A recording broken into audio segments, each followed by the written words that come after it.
বিষ্ণুপুর লোকসভা তৃণমূল প্রার্থী সুজাতা মণ্ডলের সমর্থনে মহা মিছিল।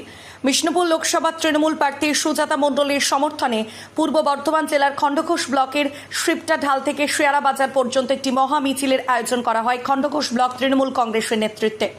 মহা মিছিলে পা মিলে না রাজ্যের মন্ত্রী স্বপন দেবনাথ, জেলা পরিষদের মেন্টর উজ্জ্বল প্রামাণিক, জেলার সহ সভাধিপতি গার্গী নাহা, তৃণমূল ব্লক নেতৃত্ব ও অগণিত তৃণমূল সমর্থক। মিছিল শেষে একটি পথসভা থেকে সুজাতা মণ্ডল উপস্থিতি জনগণের উদ্দেশ্যে বলেন, বিজেপি বলছে তারা জিতলে লক্ষ্মীর ভান্ডার বন্ধ করে দেবে। আপনাদের একটা কাজ করতে হবে, বিজেপিকে জামানত জব্দ করে দিন হারিয়ে। সুজাতা বলেন, আমি একটা স্লোগান বানিয়েছি, আমার নাম সুজাতা, পাঠিয়েছে আমাকে দাদা অভিষেক আর দিদি মমতা।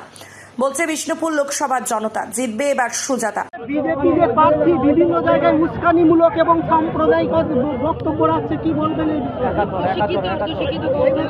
আমি কিরকম চলন চলেছি, ওনার জন্য অনেকবারই আমি হয়তো জীবনে মার খেয়ে যেতাম। কিরকম পাগলের সাথে বুঝুন মানুষ আজকে আমি ছিলাম। আজকে আপনারা বুঝতে পারছেন যে আজকে একজন জনপ্রতিনিধি, তিনি 10 বছর ছিলেন আজ সাংসদ, তার মুখের ভাষা এমনই অরুচিকর নোংরা মুখের ভাষা যে তিনি যে কোনো সময় সন্ত্রাস লাগিয়ে দেওয়ার পরিস্থিতি তৈরি করছেন। হিন্দুদেরকে গালি দিচ্ছেন, মুসলিমদের গালি দিচ্ছেন, স্বামীজির অংশ বলছেন, গীতাকে মাটিতে ফেলে গলাগলি করছেন। আবার মুসলিম ধর্মের আমার যত নেতা রয়েছে তাদেরকে একদম সন্ত্রাসবাদী তকমা দিয়ে দিচ্ছেন। আমি আপনাদের একটা কথা বলছি, বিষ্ণুপুরের বিজেপি প্রার্থী বর্তমানে মস্তিষ্ক বিকৃত অবস্থার মধ্যে যাচ্ছে।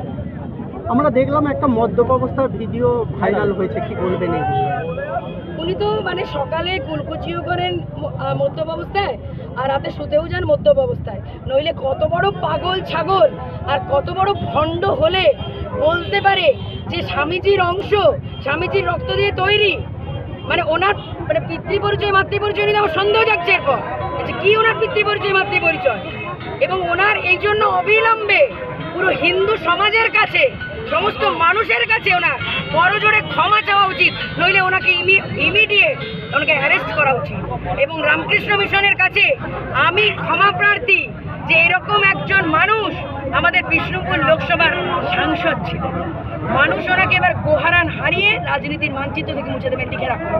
আজকের যে মিছিল যেখানে জনসমুদ্রে পরিণত হয়েছে, কি বলবেন এই বিষয় নিয়ে?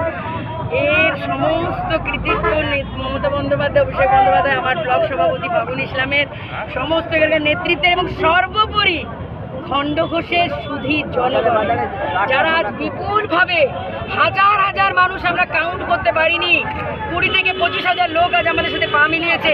তারা আমাকে আশীর্বাদ করতে এসেছিল, সমর্থন জানাতে এসেছিল এবং আজ এই ঐতিহাসিক মহামিছিল আজকে বিজয় মিছিলে পরিণত হয়ে গেছে। আমি অভিভূত, আমি speechless, just awesome experience of mind. দাদা, আজকে এই সুজাতা মণ্ডলের সমর্থনে যে মহা মিছিল হলো, কি বলবেন এই মিছিল? খণ্ডঘোষের মানুষকে, আমাদের যারা সমর্থক কর্মী যারা আছেন তাদেরকে শুধু একবার খবর দিয়ে দিতে হয় যে আজকে অমুক দিনে আমরা মহামিছিল করব। বাস তারা নিজের নিজের খরচা পয়সা গাঁট থেকে খরচা করে আজকে বাস ভাড়া করে, টোটো ভাড়া করে, আপনার ছোটো হাতি বিভিন্ন রকমভাবে তারা এসে হাজির হয়ে যান। খালি সময়ের অপেক্ষায় থাকেন যে দলের কখন নির্দেশ আসবে। এটা মানুষের ভালোবাসার ভিড়, এটা কোনোদিন জোর করে হুইপ দিয়ে হয় না। আর আমাদের দল যারা করে, যারা সমর্থক, যারা ভোট দেন, তারা প্রত্যেককেই আজকে সেই ধরনেরই মানুষ, উদার মনের মানুষ। তারা চান যে একটু বাংলাতে শান্তি হালে থাকতে চাই, শান্তির হালে বাস করতে চাই, সাম্প্রদায়িক দাঙ্গা না যেন লাগে। সেই জন্য তারা তৃণমূলের হাতকে শক্ত করার জন্য, মাটি মানুষের হাতকে শক্ত করার জন্য, দিদির এবং অভিষেক বন্দ্যোপাধ্যায়ের হাতকে শক্ত করার জন্যে আজকে প্রায় 40,000 মানুষ আজকে পা মিলিয়েছেন। প্রার্থী বলছিলেন যে আজকে মিছিল নয় বিজয়। হ্যাঁ, জনসমুদ্র আজকে বিজয় মিছিল। তো আমাদের দেখেছেন আজকে আমাদের হ্যাঁ মহিলাদের, আমি নাচিনি, আমাকে ওই ঢাকি ছিল, ওনারা ঢাকি, আমি দেখছি 120খানা ঢাকি ওনারা এসেছেন যে আমরা যাবো না ওই মিছিলে। আমি বলছি হ্যাঁ আসুন, ব্যঞ্জন আছে আর আছে, সবাই এসেছে। এবার আমাকে ধরে ওই দিদিরা নিয়ে নাচিয়ে দিয়েছে, আমি নেচে গেছি। ভাই ঢাক বাজছে না, আছে না কিছু আছে, আজকে বিজয় মিছিল, তো বিজয় উৎসবই তো হয়ে গেল। খণ্ডঘোষের আগের মিছিল আমাদের একটা কি হয়, প্রথমেই শুরু করি আমরা বিজয় মিছিল দিয়ে শুরু করি, প্রচারটা করি, আর আজকে আমরা বিজয় মিছিল করে দিয়ে আজকে শেষ করে দিলাম। মিছিলটা শুরু হয়েছে আমাদের বাদুলিয়া দিয়ানদিঘি থেকে। আজকে শেয়ারা বাজার, যে আমাদের দক্ষিণ দামোদরের সব থেকে বড় বাজার শেয়ারা বাজার, সেই শেয়ারা বাজার পর্যন্ত এসেছে। এটা ইঙ্গিত, ওই যে মোদিকে হাঁটানোর ইঙ্গিত, সাম্প্রদায়িক দাঙ্গাবাজ মোদি হাঁটানোর ইঙ্গিত, বিজেপি হাঁটানোর ইঙ্গিত, এছাড়া আবার কি বলুন? আর কিছু নয়। শান্তির হালে বাস করতে চান, আমরা হিন্দু মুসলমান সবাই একসঙ্গে ভাই ভাই, যেরকম সম্প্রীতির বাংলা আছে, বিবেকানন্দর বাংলা, নজরুলের বাংলা, রবীন্দ্রনাথের বাংলা, সেই জন্য মানুষ পায়ে পা মিলিয়েছেন, আর এটা তারই ভিড়। এটা দাদা এত জনপ্লাবন সত্ত্বেও সৌমিত্র খাঁ বলেছেন যে লক্ষাধিক ভোটে আমি জিতবো। এমনি ওনার মাথায় এমনি দেখতে পেয়েছেন আপনি, মদ খেয়ে হাতে সিগারেট নিয়ে উনি বলছেন আমি স্বামীজির অংশ। এমনি মাথার গন্ডগোল হয়েছে, আপনারা আর বিরক্ত করবেন না ওনাকে, বিকৃত মনস্ক হয়ে গেছেন। আমরা ভাবছি যে কিছু চাঁদা ফাঁদা তুলে ওই হাতে পায়ে বেঁধে, গাড়িতে না লাফি পালিয়ে যাবে, নাহলে গাড়িতে বেঁধে তুলে দিয়ে রাঁচি পাঠিয়ে দেবো ভাবছি। আপনারাও কিছু অত্যাচার করবেন না ওনার উপরে। যে স্বামীজির আজকে বলে আমি অংশ, স্বামীজির রক্তের অংশ, তাহলে মানুষটা সুস্থ আছে? আজকে এই জায়গায় কলঙ্কিত করছে, অসুস্থ মানুষ একজন। আপনারা এইভাবে তাকে আর অপমান করবেন না। হ্যাঁ, এই জায়গাটা আর কি। লিডের ব্যাপারে কি বলবেন? এটা এখানে মোটামুটি আপনি ধরে রাখুন, আজকের যে আমি ভাবছিলাম হয়তো 40 হবে, কিন্তু 40 পার হয়ে যাবে।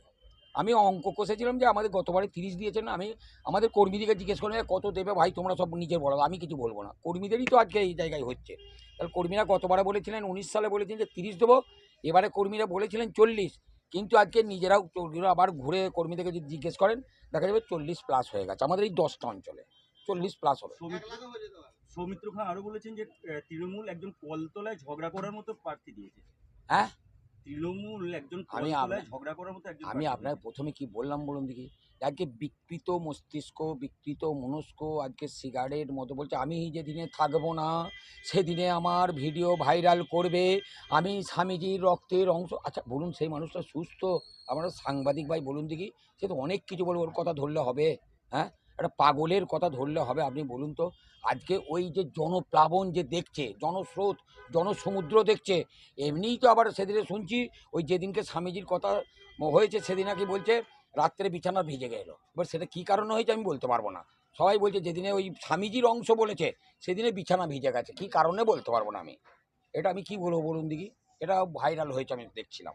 তাহলে কি বলবো? যে মানুষটা স্বামীজির অংশ বলছেন, ছি ছি ছি ছি ছি ছি ছি, এর আগে মৃত্যু হওয়া ভালো ছিল এই কথাটা কানে আসার আগে। আজকে স্বামীজি যে তাকে সারা বিশ্বকে যিনি আজকে আদর্শ শিখিয়েছেন, সারা বিশ্ব যে মানবতার আজকে যে তিনি শিখিয়েছেন, আজকে এই জায়গাটা মানবতা কীভাবে থাকতে হয়, আজকে কিভাবে আজকে তাদের সম্প্রীতি কীভাবে রাখতে হয়, স্বামীজি সারা বিশ্বকে শিখিয়েছেন। আর সেই স্বামীজির ওই নোংরা লোকটা বলছে আমি অংশ, তাহলে আমি আর কি বলবো তার সম্বন্ধে? বলা শেষ হয়ে গেছে। খণ্ডঘোষ থেকে পরিতোষ শীলের রিপোর্ট, সোজা কথা নিউজ পূর্ব।